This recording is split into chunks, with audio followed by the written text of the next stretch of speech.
I went to one of these shacks. I was taken by a friend of mine who was a Black Assemblies of God minister, and he took me to the little place, and I said, please tell us how we can help. What do you need? How can we serve you?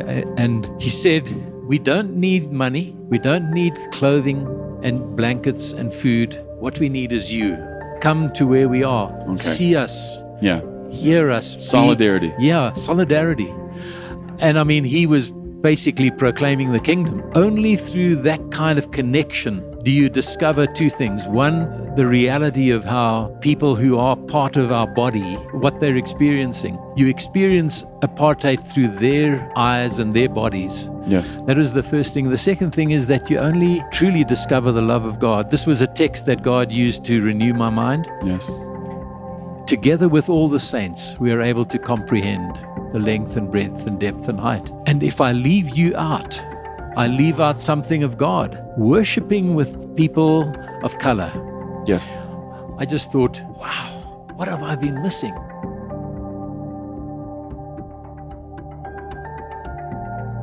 You're listening to the Ferment Podcast, conversations about worship and transformation. Today's guest is Costa Mitchell. Costa is a church planner, pastor, and the former national director of the Vineyard movement in South Africa.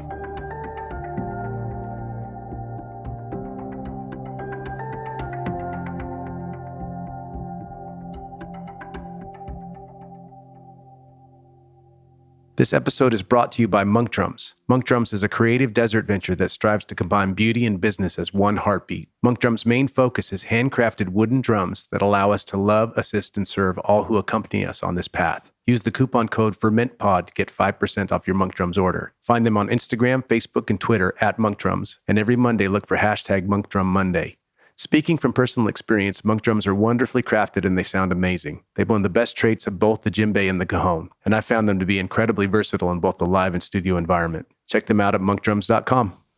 This episode is brought to you by our friends at worshipteam.com. Worshipteam.com comes preloaded with over 12,000 songs, with new songs being added all the time. Hillsong, Bethel, Vineyard, Six Steps, Jesus Culture, just to name a few. Service building with Worship Team is a snap, and all the songs are completely legal and licensed. You can also find them on social media, Facebook at worshipteam.com, Twitter at worshipteam, Instagram at worshipteam_WT. Visit them at worshipteam.com for a free trial today. Complete worship planning with thousands of songs, easy interface, mobile apps, and legal rights for your church. All you need in one place, worshipteam.com. All right. Hey, everybody. Adam Russell here with the Ferment Podcast. Super special guest today. A new friend, Costa Mitchell, is with me. Say hello, Costa. Hi, Adam. That's right. Hey, Costa, you were the national director in South Africa for how many years? 21. Okay. And we were chatting off mic just a moment ago. Before that, even, you were pastoring and you planted the first vineyard church outside of North America. Yes. So the first church first vineyard church planted outside of North America was in 1982. We planted in Johannesburg. That's amazing. See, all this time, and this shows you how you make up your own history and the gaps. I just assumed that maybe John and Ellie planted in England first, but you beat them. I think that's kind of carefully placed propaganda on the part of John. Well, when did they plant? Do you know? I believe it was about 1985. Okay, so you got about a couple years years later. Yeah. So it's not even contestable. Not even close. That's great. Well, I just want to say I'm glad that you're here. Thank you. We're at a national conference. I'm glad A, that you came all this way, and then B, I'm glad that you're sitting with me and we're going to talk. Yes. And enjoying this. Here's what I want to do, if it's okay. I want to talk to you about being a good leader. Maybe that real specific conversation. But before we do that, I just want people to know you. Yes. Because I think people here in the United States have they've heard your name. Yeah. And I think maybe a handful remember your talk a few years ago at the Global Family Conference. But I don't think people know your story. So can you just tell me, where are you from? How'd you grow up? Yeah. Okay. So I'm a typical South African boy. Born in Johannesburg and grew up there. My dad was a Greek. He was born in Greece, and then that's why you're so handsome, right? Yes, that's right. That's right.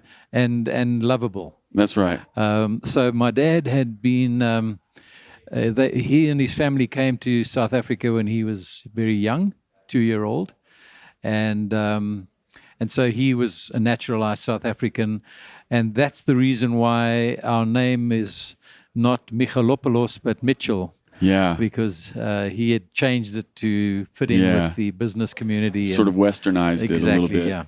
So, born and raised in the Johannesburg area, and then later in another part of South Africa in the Cape province.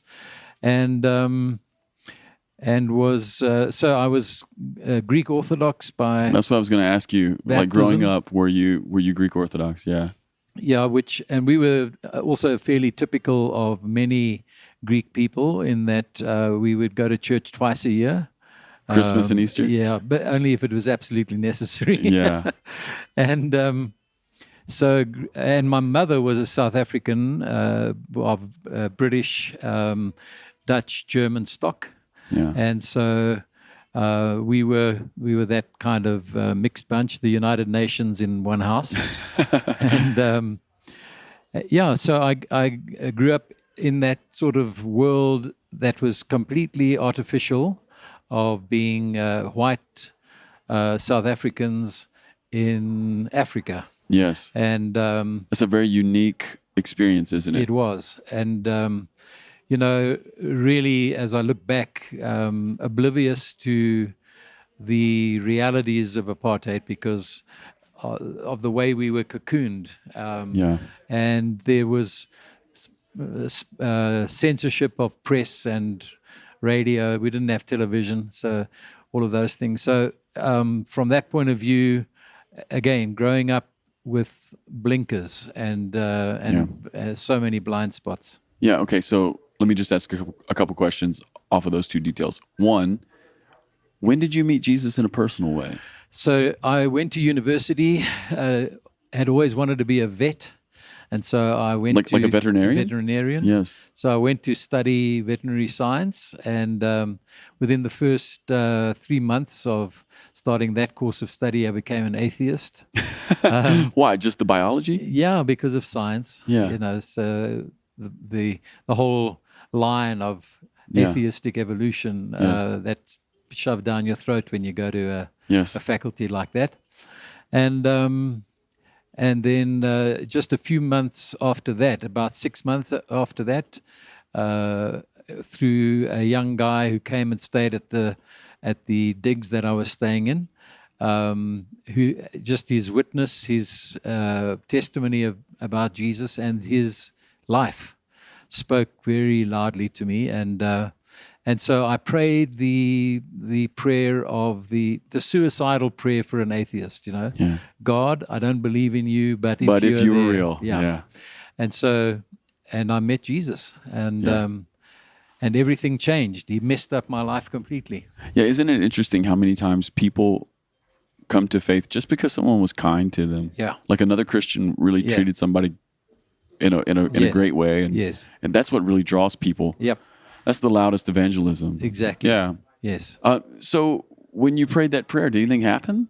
Yeah. So, well, what happened was immediately I had an overwhelming sense of peace, and fell asleep, slept like a baby, and when I woke up the next day, the two things that became so different for me was one, I noticed the world of nature differently. It was like, really? Yeah, it was like I was alive to birds singing outside the window and the blueness of the sky and things like that. So that was the first thing.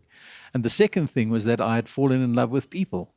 I used to say quite proudly that I wanted to be a vet because the more I saw of people, the better I liked my dog. Yeah. And suddenly I just became aware of people. And for me, particularly, it's like apartheid was destroyed in my heart from that moment. Is that when you kind of woke up to the horrors of apartheid? Yeah. I looked out of the window of the place I was staying in, and I noticed some black people walking past, and I'd fallen in love with them. And that was not my own doing. Yeah, I can even see right now you're emotional. Yeah. Yeah, you still feel it. Amen. That's the work of the Spirit.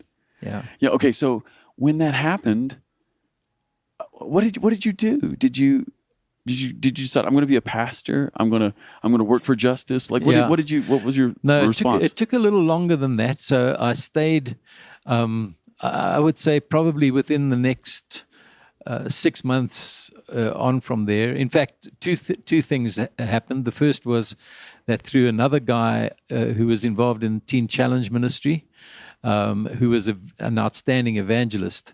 We had met him, and through his ministry, a number of my friends also came to Christ. And I saw that there was something that he had that I didn't, and that was the power of the Spirit. And so I asked him to pray for me, and I was filled with the Holy Spirit. And so that was like... Did you speak in tongues? I did. All right. Yeah, and so that became in fact, another one of those experiences where I had been taught through this guy that had led me to Christ. He was a great evangelical, but completely cessationist. Yeah. And so I had been discipled in the view that gifts of the Holy Spirit were not for today and stuff. So I started speaking in tongues while my mind was saying, I don't believe in this. And kind of laughing at myself while I was doing it. But also knowing that this is what I was born for, was to speak the praises of God in a heavenly language.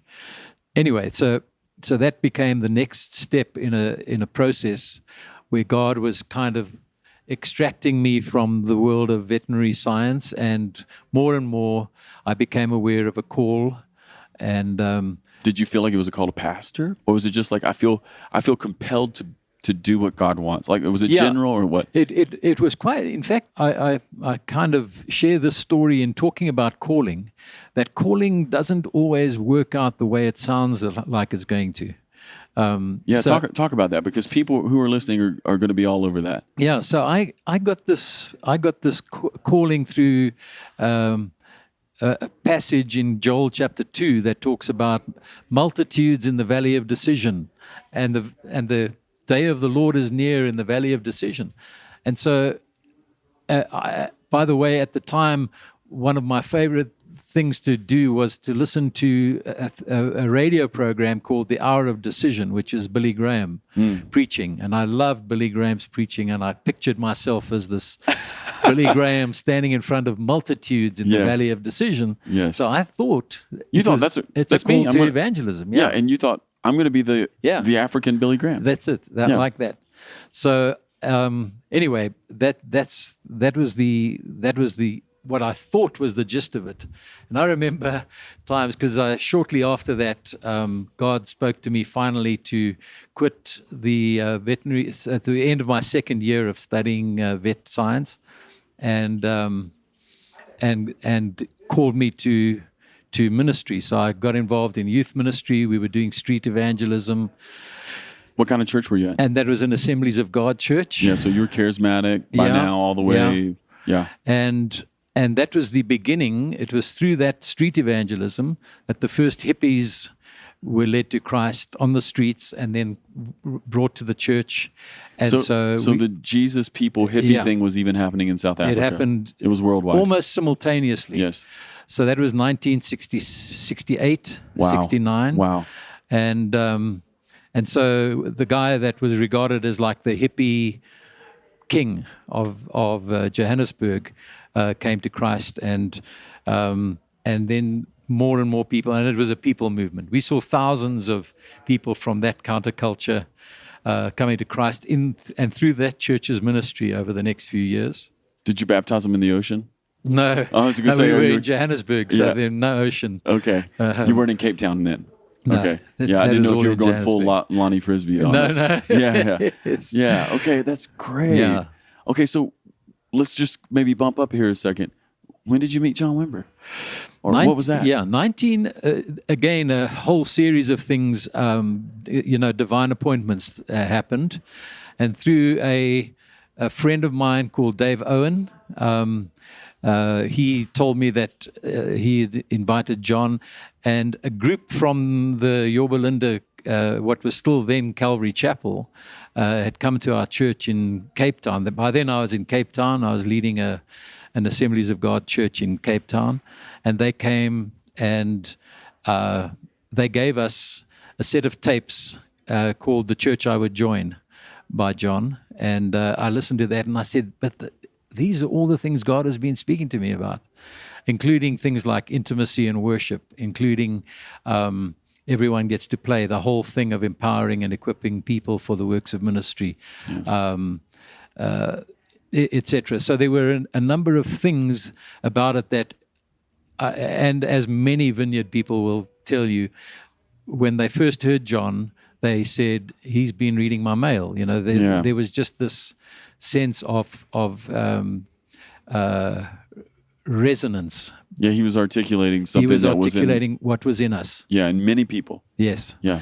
So we always use that expression, you know, Vineyard is not something you join, it's something you discover you are. That's right. And so that was the thing for me as well. And the following year, John came to do a church growth seminar in a church that I was attending. Well, not where I was attending, a nearby church that was in fact being pastored by Alexander Fenter at the time. And so that's when I met John, 1981. And we then, after that, asked him if he would help us plant a church like that in South Africa. And he prayed about it and agreed, and they brought the team that is the same team that also on their way home stopped in London and those first meetings at Chorley Wood and Holy Trinity Brompton happened. Really? And so he came and we had meetings. He basically did the Signs and Wonders seminar with us, and we saw hundreds of people healed, led to Christ in the streets, in the shopping malls, wherever. Yeah. And by the time the team left, we had started with we'd gathered a group of about 60. By the time they left, we had 150 people. We baptized 150 people. And that's amazing. That was the beginning. That was the first church. And then, how was your heart? Were you just exploding? Oh, absolutely. Yeah. I was going... Did you feel like you were in the middle of the middle? Yep, yeah. Absolutely. I was going, where have you been all my life? You know, wow. This is the full expression of it, of what I really had felt like. This is what I was born for. Yeah, man. Okay, so then you get your church planted. How long before you start planting other churches? That is a very interesting journey as well, because we had felt we didn't want to contribute to the kind of disunity and, you know, next flavor of the month kind of syndrome. So what we had felt to do was to just plant that church, and then from that church become a resource and bless the wider body of Christ. And so we did from 1982 until 1988, we did renewal work all over the country. We had planted, mostly South Africa, though. South Africa. Yes, we had planted a second church in Soweto. That was what is, I think, many people know. Alexander Fenter had launched a kind of an integrated community, like a prophetic community of people from Johannesburg, the white suburbs of Johannesburg, who went into the township of Soweto, the black residential township, and started a community there so it was called the Joweto Vineyard. Got it. And then there were also two churches in Durban, led by Samuel Kiston and George Govender, who were two people who had also come and met John when we had that 1982 conference. Yeah. And made it into, you know. Yeah, so your initial intention wasn't to plant a bunch of churches, but it was to empower and encourage. Yeah, become like a prophetic community, so to speak, or a resource for the church. Okay, so how much was happening with you guys, or how did you embody the work of justice through those years? Was that a major part of your work? Was racial reconciliation a part of your message? Very much so. Yeah, can you just talk to us about that? Because that's so amazing. We had before that, God had done a work in our hearts about the fact that there is no such thing as a monocultural church. That's a contradiction in terms. That's an oxymoron. So we were very intentional about. And this was against the law in South Africa in those days, was to go into townships, white people going into what are called black townships. Yes. And so that was illegal. It was illegal. But you guys did it. Yeah, we did. So I'm reminded of maybe that passage in Acts, we have to obey God, yeah, right? Rather than men. That's right. Yes. So we had cultivated friendships, and we had small groups that were operating and the Duetto one became like a further extension of that into Sunday church as well. But we had connection with people in that manner between those years. How were you received? Very wonderfully. It was really okay. Yeah. I was leading a Bible school at the same time when we had planted that church. So I'd started a daughter school of a ministry in the U.S. called Christ for the Nations Institute in Dallas, Texas. I'd started a daughter school for that school, and we had a number of people coming from, some of them from Soweto and Alexandra. We even had two guys who walked 1,000 miles from Malawi to come to Bible school in Johannesburg. That's an African story. It is an amazing African story. What an amazing African story. In fact, that became the first open door for us to return the compliment, so to speak, and to visit with those guys and their families. And so our missions adventure began through them. So in the black townships, you were received warmly. Very warmly. Okay, so what did white churches think? The church was still, up until 1989, the church was still divided on the issue, because most evangelical churches were of the view, and the Pentecostal churches were part of that, were of the view that we needed to submit to the authorities. Romans 13. Yeah, so Romans 13. Yeah. So that was their go-to verse any time that you said anything. So we got into a lot of trouble. In fact, in my Assemblies of God days, we got into trouble with the leaders of the movement on the issue of, for example, bringing people of color into what were previously white churches. When going to conferences and eating in the dining room with my black friends, when there were separate dining rooms, with the excuse that people like their own kind of food.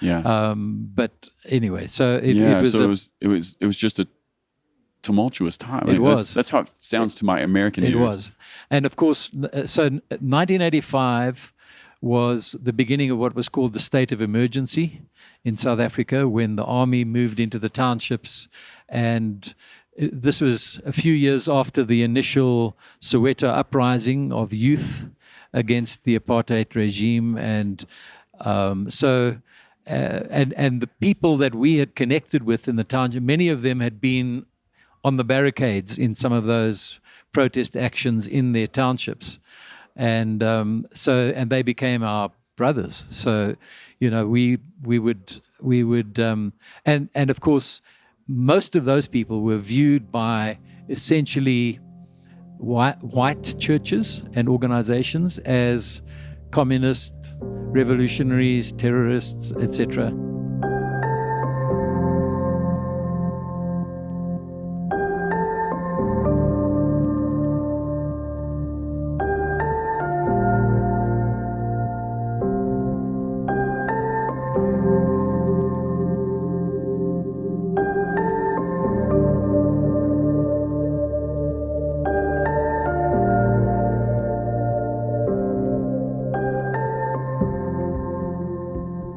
Yeah, it's funny how we pick particular labels. Yeah. To do some heavy lifting for us, That's right? it. Yeah, if we can just give someone a label that makes them a bad person, that's right. Then we can be justified in whatever we think, right? Quite. Yeah. I'm also wondering, you're on the kind of like leading edge of racial reconciliation. You're in the middle of what the Spirit is doing. You're obeying God rather than men. Was music or worship, was it a part of that? I'm wondering, like, did it play into racial reconciliation? How did that work? Because when I think of Africa, I just think of like the African rhythms. I think of the unique African harmonies. Yes. And I would imagine maybe there could be a connection point in music. I don't know if there was. Is there? Definitely. Yes. In fact, about for that. me, that was one of my conversion experiences. You know, we have many of those. Yes. And one of my conversion experiences was going to black churches when I was in the Assemblies of God and going to the townships. And we had gone in for two reasons. One was because of the follow-ups of a conference called SACLA, South African Christian Leadership Assembly, that was called by an organization called African Enterprise in South Africa. And so having tasted the flavor of real multicultural church in that context, what we then did was we repeated that in our regions. So I was leading a thing in Cape Town of that, and so we went in to townships to share, just to be with our brothers and sisters. So that became a way to connect. A way to connect. Yes. The second thing that happened was that because people were being forcibly removed from their homes, and who was being forcibly removed? Black people. So why? One of the apartheid laws was what was called the Group Areas Act, which meant that certain areas were proclaimed to be white residential, and if there was any person of color living in that area, they would be taken to what became the townships, the black townships. Wow. People would come, they would put up shacks, and the government would come the next day with bulldozers and bulldoze the shacks. And so we became involved in that, going to places, and I'll never forget the moment. Yeah. Just thinking about it. Yeah. It brings emotion to you. Hey. Where I went to one of these shacks. Yes. I was taken by a friend of mine who was an Assemblies of God, a black Assemblies of God minister, and he took me to the place and sat in this little place, and I said, "Please tell us how we can help. What do you need? How can we serve you?" And he said, "We don't need money. We don't need clothing and blankets and food. What we need is you. We want you." What did he mean by that? Or what did you take it to mean? What he meant by that is come to where we are. Okay. See us. Yeah. Hear us. Solidarity. Solidarity. And so, and I mean, he was basically proclaiming the kingdom, that it had to do with only through that kind of connection do you discover two things. One, you discover the reality of how people who are part of our body are, what they're experiencing. You experience apartheid through their eyes and their bodies. Yes. That was the first thing. The second thing is that you only truly discover the love of God. This was a text that God used to renew my mind. Yes. Together with all the saints, we are able to comprehend the length and breadth and depth and height. And if I leave you out, I leave out something of God. Yes. And so worshiping with people of color. Yes. I just thought, wow, what have I been missing? Yeah. So coming back to your question about worship, for me, worshiping in the context of black churches was life-changing, and which is the reason why I think you're aware that only after 10 years of nagging John Wimber, did we finally get the license to get Vineyard Music South Africa yes. Launched, and of course recorded what are still, for me, some of my favorite albums of all time. Yes. Including the what is called Wonderful Mercy album. Yes. So that what we heard there was, and I've had the privilege of hearing it in 22 nations now, is the Vineyard's song and the Vineyard's values in worship expressed in the languages and the rhythms and the instrumentation of Africa. Well, what I love about your story, and especially what you just said there, is those are documents of the Vineyard song in the context of reconciliation. Yeah. And really the work of building the kingdom, right? Yes. Yeah. Yes, exactly. Costa, that's a beautiful story. You were making me cry. You start quoting scriptures to me, and you start preaching to me, and I'm feeling it. I'm feeling it. Oh, that's so good. Well, at the risk of running away the spirit from a beautiful story, I do want to talk to you about leadership. Yes. If it's okay with you. Sure. Could we just do this? Could you just tell me about, in your opinion, what is leadership? There's a lot of pastors, there's a lot of worship leaders, team members listening to this. Yes. What is leadership? I think of leadership as, I call it, obviously it's called in Romans 12 a spiritual gift. Yes. Which basically, and Paul describes what that means when he introduces the topic of spiritual gifts in that passage, where he goes, by the grace that is in me, I'm appealing to the grace that is in you. And he says, and now I want you to operate according to the grace that is in you. So obviously that's a different use of the word grace. And I relate it to Jesus when the woman was healed by touching the hem of his garment. And he said, I perceive that virtue has flowed from me. And so I think there of grace as a force, as a life force that flows out from people when we exercise spiritual gifts. Yes. And the gift of leadership is no different. Yeah. I think of it as something that is inside us and that can only move out from us when we exercise, when we put ourselves on the line, when we put ourselves in a place where if God doesn't show up, nothing's going to happen here. Nothing's going to work.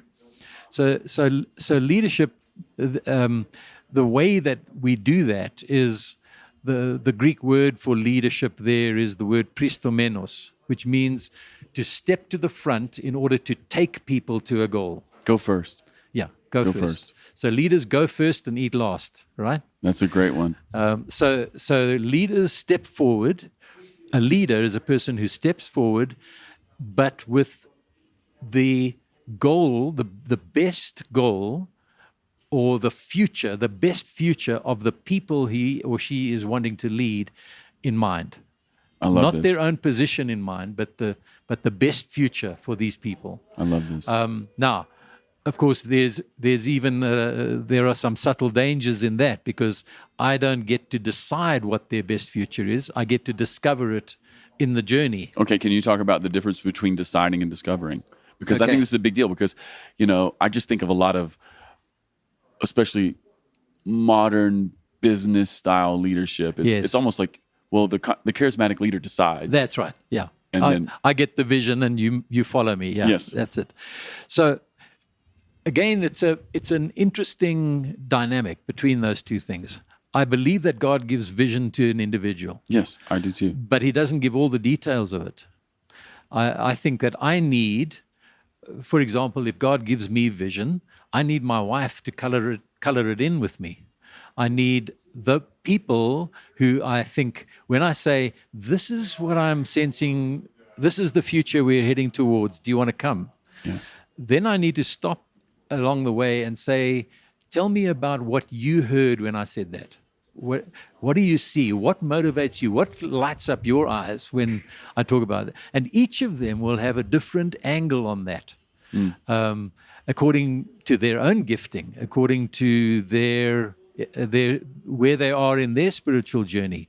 And we need all of the types of all of the spiritual gifts. We need the encouragers, we need the people, we need the administrative organizer people. We need so each of those has a role to play coloring in the picture of vision. Well, and something you just said a moment ago that I really like. You just said a leader will ask questions from people, and so it immediately kind of stuck in my head, and I go, "Oh, maybe that's a good leadership practice." Yes, not just to tell people things, but to ask people things. So maybe a good leader is someone who asks lots of questions and is a good listener. Yeah. So again, you look at Jesus' leadership style. Yeah. It seems that not only did he ask a lot of questions and then listen, but he answered questions with questions. So he was like constantly wanting people to think through, because it's only then that we have followership with integrity, is when people are following because of an internal reason, not because the leader said so. Yeah.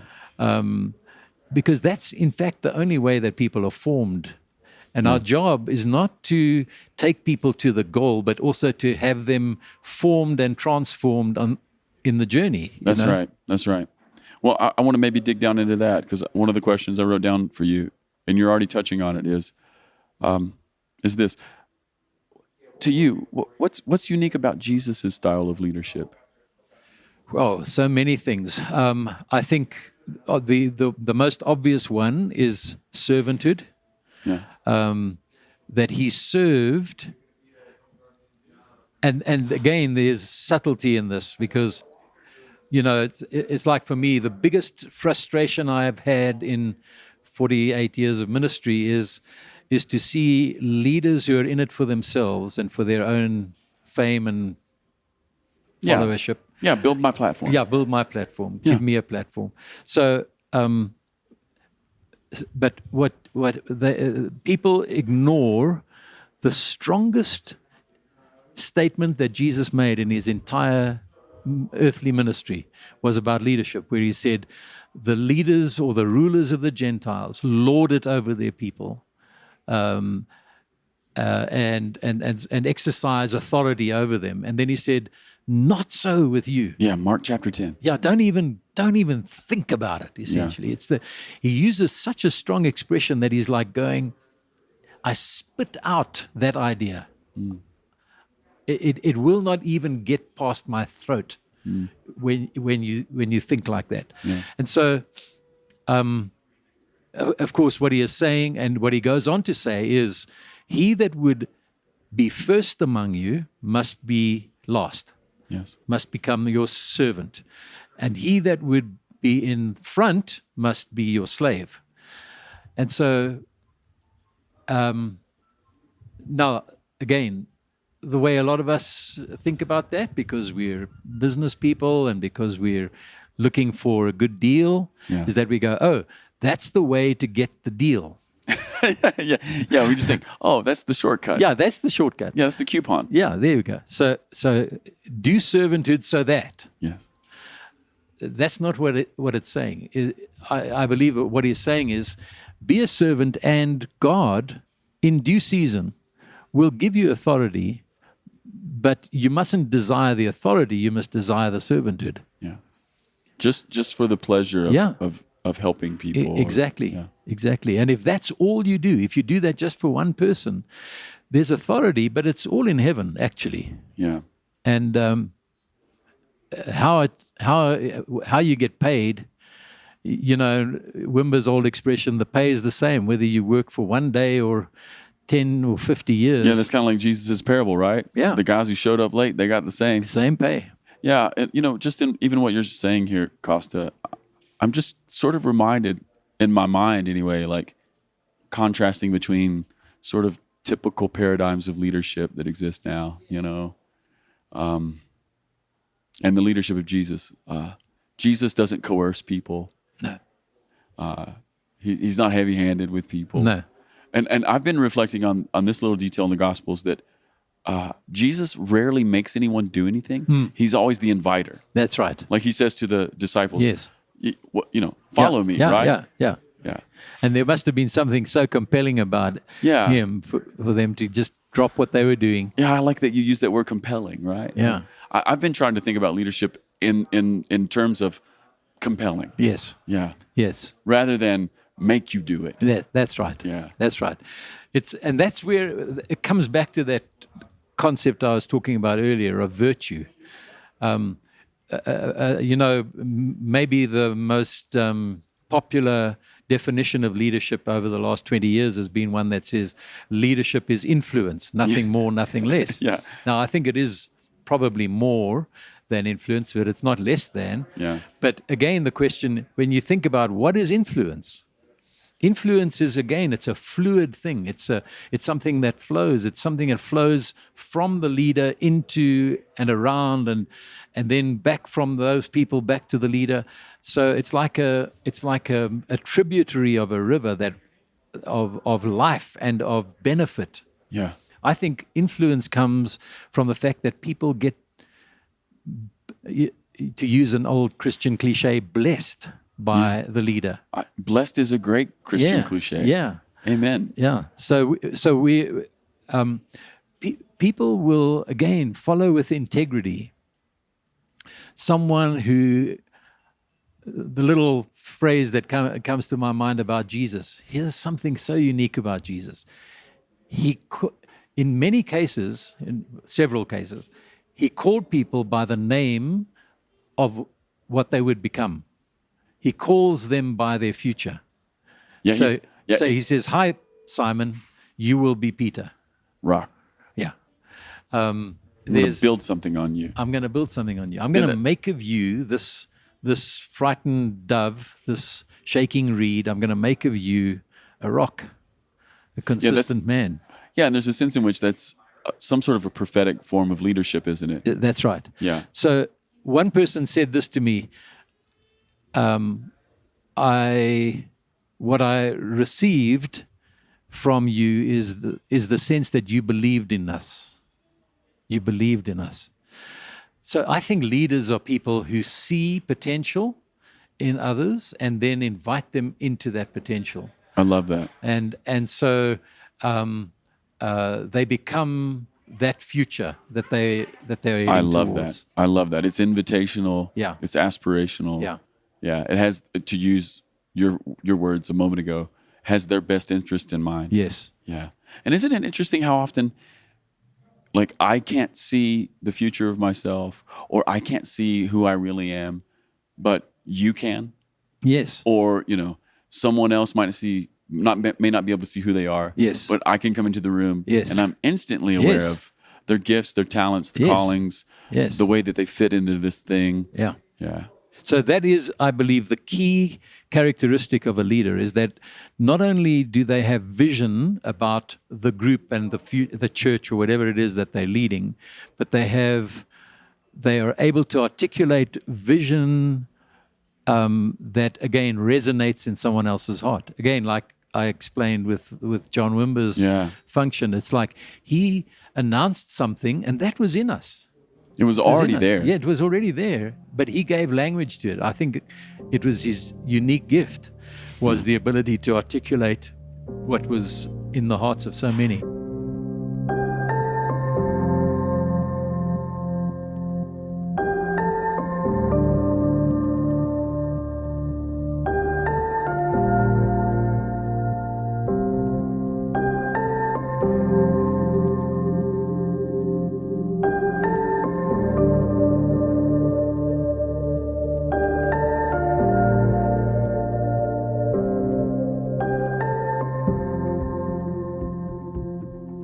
Maybe if we just went slightly theological here, the way you said that reminded me, God creates the whole world with words, right? Yes. So it's the articulation of heavenly speech that makes things a reality. Yes. There's a sense in which, maybe to use your language, and I kind of like this image, is, leaders are seeing something, but there's something about their articulation that brings it to form. Yes. Right? And I've seen this over and over, and I personally believe there's a sense in which this is one of the ways that we reflect the divine image of God, I agree. who is a creator. I agree. Right. Yeah. Yep. All right. Another question here.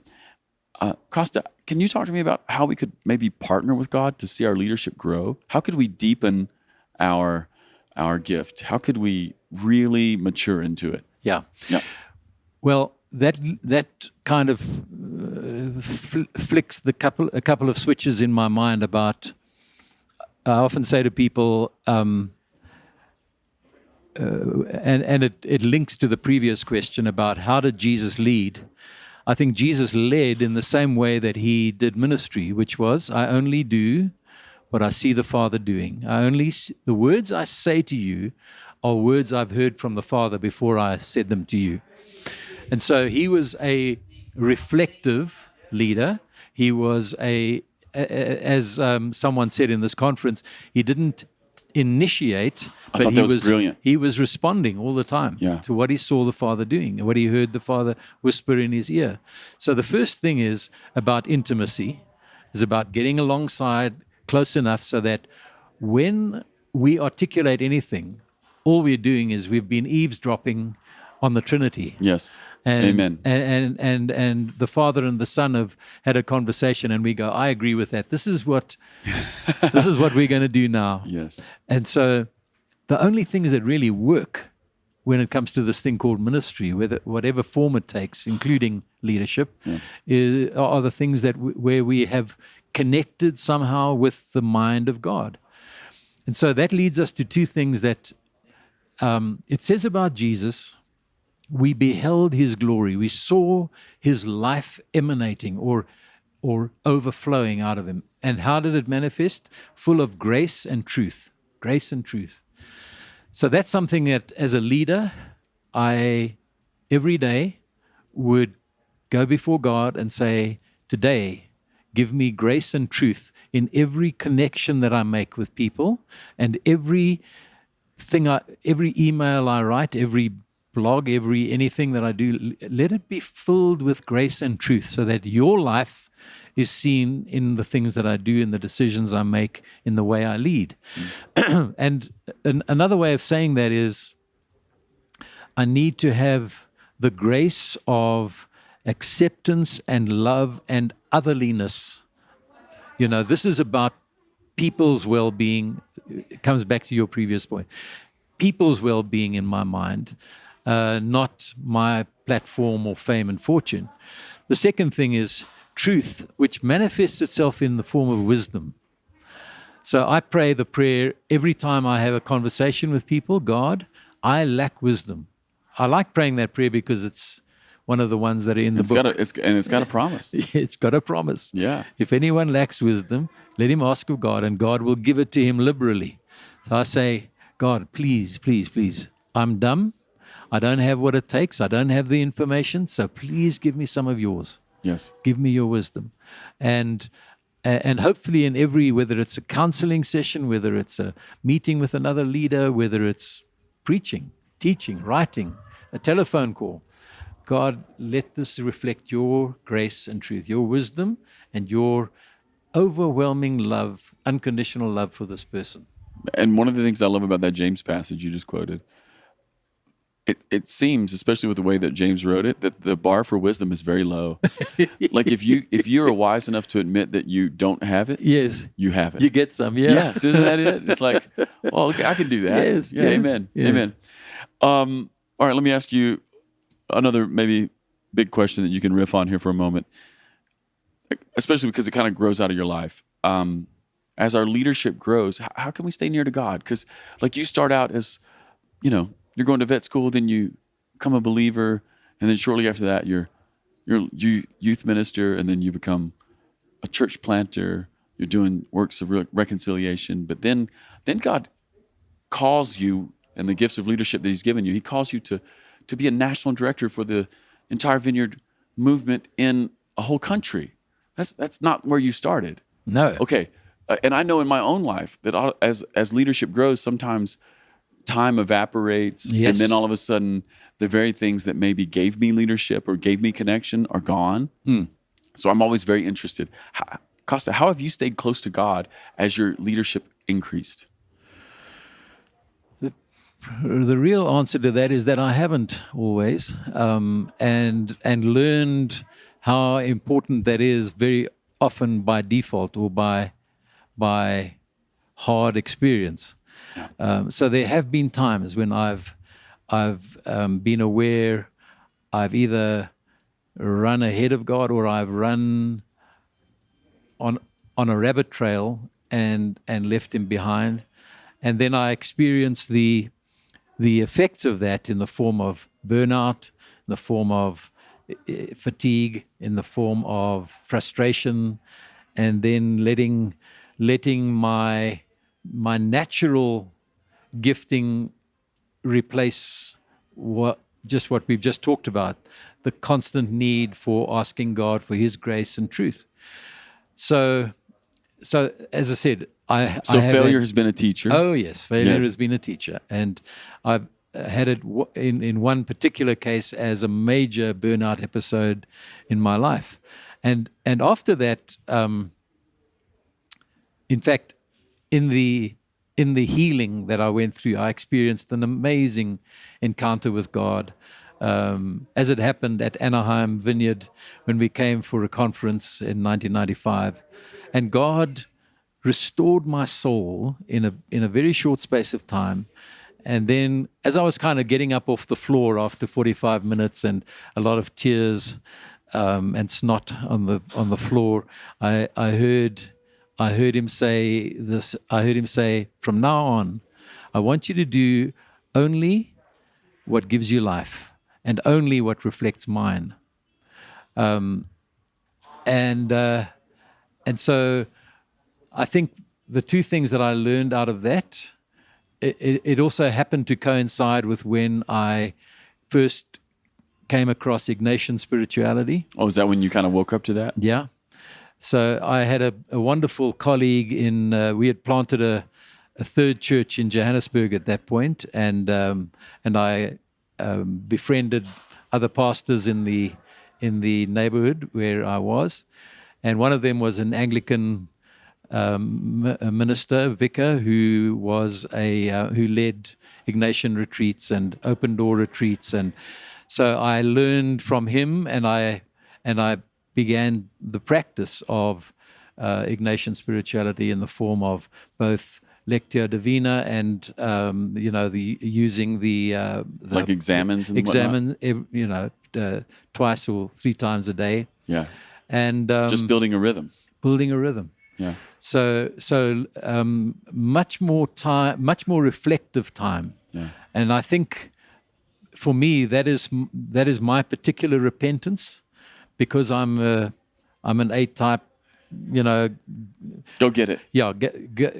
What's it? Ready, fire, aim. Yes. And I've learned a lot from other kind of disciplines, like just things like planning, goal setting, all of those kind of things. But over and over, I've had to make sure that even that is not a reflection of my will, but of what is God saying. Yeah. And so very important for me to make a practice out of engaging with God's presence through the day, over and over.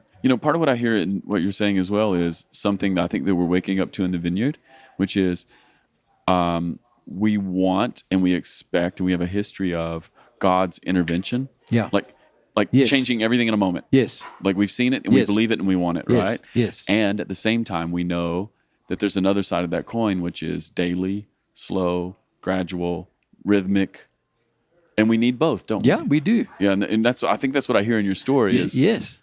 Yeah. You see, again, I mean, if we think it's a no-brainer, really, because if I think back over many conversations I had with John Wimber back in the day, and of course his heritage as a Quaker, a person who would spend hours in both the Word and in quiet contemplation every day of his life. Waiting. And again, in his way of doing ministry. So, as you say, what people so often remember, the takeaway that people have even from the conferences is zip, zap, bam, Done. It's done. But they don't know what went into it before in terms of waiting on God. And again, John was so self-deprecating in regard to that. His famous statement about when someone asked him, "How do you get this power? Do you spend hours and hours in prayer?" And he said, "No, we just turn off the TV, have a Diet Coke, and go heal the sick." Yeah. And what he was trying to say, he was demythologizing the thing. Yeah. But at the same time, I also know that his personal practice was very much focused on, God, I need you, and I need to connect with you, so that the day becomes an expression of your will, not mine. Yeah, and so you learned that in a new way through burnout. Yeah, I did. Yeah, it can be a teacher. Yeah. Yeah, before we move on, just because I know a lot of people experience burnout, I mean, if it isn't too personal, like what brought you to that spot? What brought me? Yeah, what brought you to burnout? Yeah, what was it just lots of ministry? Yes. Yes. Tell me about it. So this was our second church. We planted after, so 82 was that first church, and then in 88 we planted our second, which was what was called the Bryanston Vineyard, and the way that church grew initially was through, I was doing a lot of counseling ministry. I was teaching marriage and personal growth courses, and so people were coming to the church as a result of that, and many of them were coming to counseling as well. Yeah, they wanted you, and they wanted me. So, in fact, it's the reason I wrote. I've written 3 books, and the first 2 were, one was called A Practical Guide to Intimacy in Marriage, and the second one was called Learn to Love Yourself. So I thought, if I give them the book, then I won't need to do all this counseling. You hope. Exactly. And exactly the opposite happened. Yeah. People found problems in reading the book that they didn't know they had, and then they wanted counseling even more. Yes. So at that point, I was in fact, we had both congregations. So I was still preaching at the first congregation, which was called Parkview Vineyard.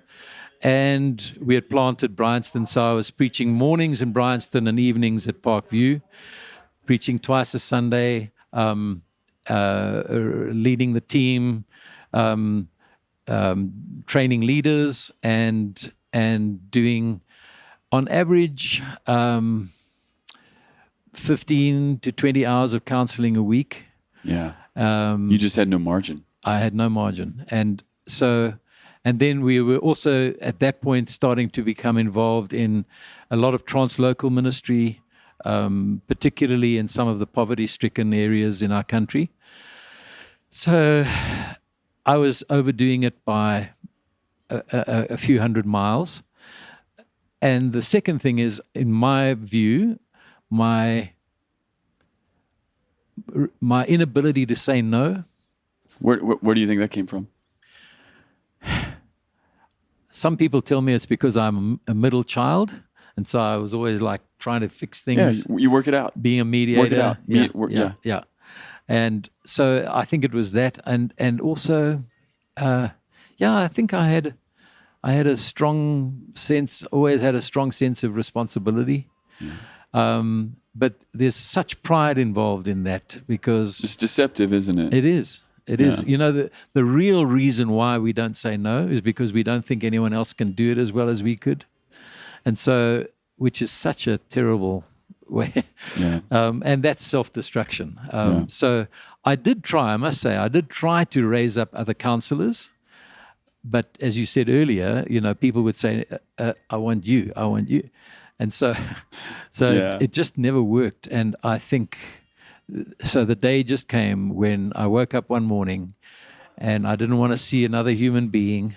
I stared at the floor for a long time and had no energy. And I experienced burnout in all of its glory. Yeah. And what's interesting is you talked about this at the first of the podcast about when you got saved, that the initial response is you woke up to nature and you started loving people. Yes. And then that grace works in your life and works in your life and works in your life and works in your life. And then all of a sudden you end up this spot where you don't want to be with people anymore. People become your problem, yeah. Yeah, isn't that interesting? Yes. So the very activity of the Spirit can bring you to a spot, if we don't have healthy rhythms in our life, where we want to resist it in some way.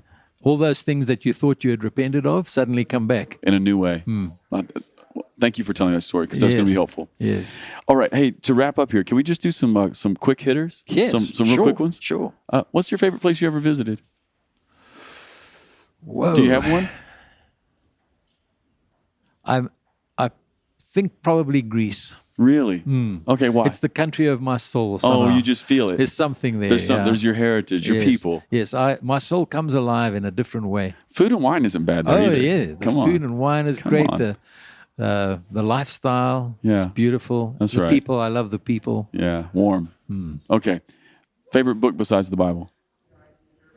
Lord of the Rings. Oh, the trilogy. Oh. Yeah, that's right. All right. Yeah, gold star. Favorite sport? I love most sports, but I think probably my favorite is rugby.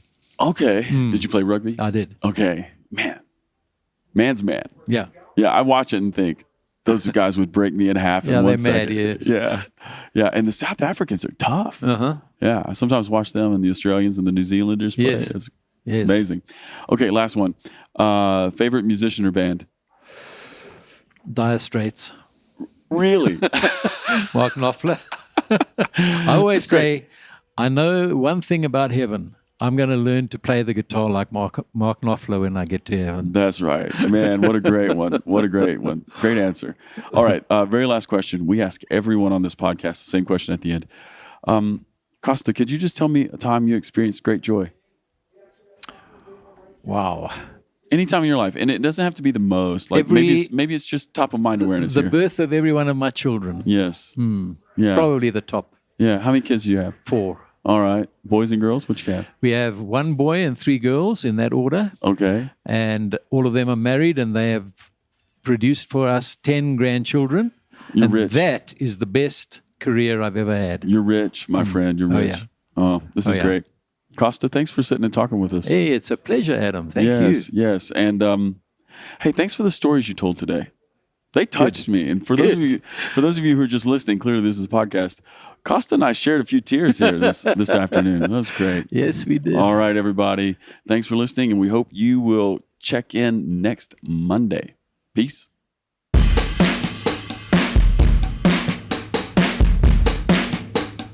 Hi, everyone. This is Melissa Keller, Events Director for Vineyard Worship. If you've been enjoying the podcast, I've got a couple of ways you could really help us. First of all, review the podcast on iTunes or the podcast platform of your choice. This helps more people find us. Also, connect with us on social media, Instagram at The Ferment Podcast and Twitter at FermentCast. Thanks for listening. See you next time.